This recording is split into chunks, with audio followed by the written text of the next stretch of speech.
Hello everybody. I know what's with the beard. I've been waiting now for 13 days for British Telecom, the major telecoms company here in the UK, to connect me to superfast broadband. At the moment I'm on a maximum of 2.8, whatever the unit is.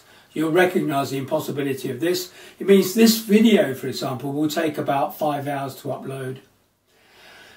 Okay, they have now promised me that in 7 days' time, 13 plus 7, 20 days after the original order, I may have proper broadband.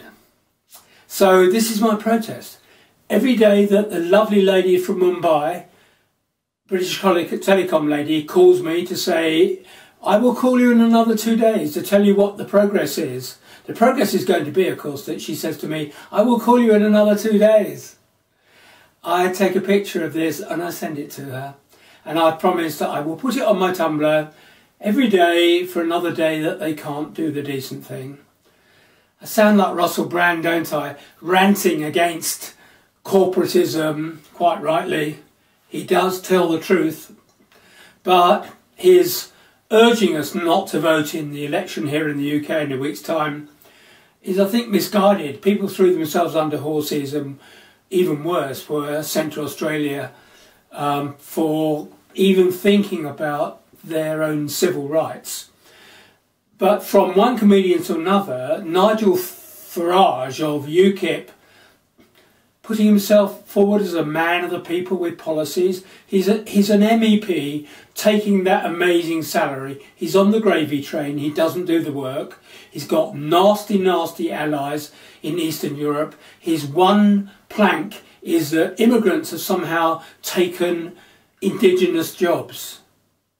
It's simply not true. The facts don't support it. And he's very nasty about LGBT. He would abolish the Women and Equalities Office, which Joe Swinson, my dear friend, currently heads up, and I'm dead against that. And he would introduce a religious conscience clause which will protect service providers, shops, restaurants, hotels, guest houses, from denying service to LGBT people because it offends their religion. He's nasty. Please, whatever you do, don't even think about voting for him. Then you go to SNP, the Scottish Nationalists, Plaid Cymru, the Welsh Nationalists, or the DUP in Northern Ireland. We won't speak about them too much. There is a real possibility that the Scottish Nationalists will end up with real power, charismatic leader, Tories trying to present her as somebody who will just support Labour, and then you'll end up with a dissolution of the Union. Well, I can't vote for them anyway, here down in Kent, in the southeast part of the UK. So that takes me to the Greens. So the wonderful, wonderful Caroline Lucas, MP for Brighton Pavilion, where she's fighting for her seat. Genuinely smart and nice lady, super supporter of LGBT causes. Actually came to Trans Pride last year in Brighton and had a little chat with her and so on. Unfortunately, the party leader, Natalie Bennett, comes across as harsh, even though the policies are right. And I don't think I'm going to be voting Green, although if I were in Brighton, I'd be definitely voting for Caroline Lucas. Labour never dismissed the lie that they were responsible for the crash 5 years ago. Excuse me, there was a worldwide economic crisis. Have you not noticed? They let other people, the right-wing Tory press, get away with this particular smear. And then, of course, they went into character assassination, painting Ed Miliband, the party leader, as both a backstabber, because he stood against his brother for the party leadership, and he doesn't know how to eat a bacon sandwich. Which American president was it who said, if you can't attack the policy, attack the man? But they want to stay in Europe.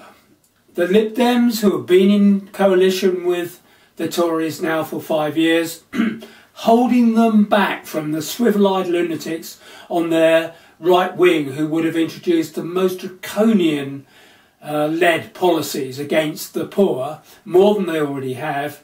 I know that they broke their promise about student tuition fees in universities. They should never have made the pledge in the first place. And I have to tell you, it wasn't in their manifesto. They should never have made the pledge in the first place. It was clear they couldn't keep it. And I think they've actually done a great job. They've got some talented people. Jeff Laws, who did his time out of Parliament for reasons I could make another video about. Danny Alexander and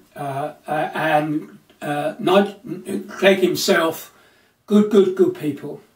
Which takes me to the Tories, who are currently on top and are currently the major governing party. I think they've gone from the nasty party to the dodgy party. They only support, when you look at the policies, those who are already rich. The banks haven't been reformed. The people who take money for not doing very much have not been called to account. The NHS might have been funded but not enough. They're certainly not interested in education for everybody. They've more or less destroyed that in the person of Michael Gove. Be under no illusions, bad man for our children. So whatever happens, and they aren't saying where they're going to find 12 billion of cuts from, well, it's not going to be from the rich, because you don't kill your own people, do you? So it's going to be from the poor again. So what am I going to do here? Down in Sevenoaks in Kent, the sitting Tory MP, who's current Defence Secretary, who accused the Labour leader of stabbing his brother in the back, he's going to get re-elected. It's the nature of the constituency. So in that sense, in our past-the-post system, my vote, as always, is completely wasted. So I'm going to stay with my instincts. I could vote Green, but Natalie Bennett doesn't do it for me.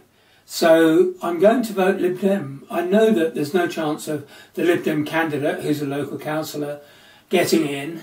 But I think sometimes you have to make a stand for where you are. But most of all, I'm going to vote. Russell, you were so wrong. The way we change things is by voting. Okay? Bye-bye. See you next week.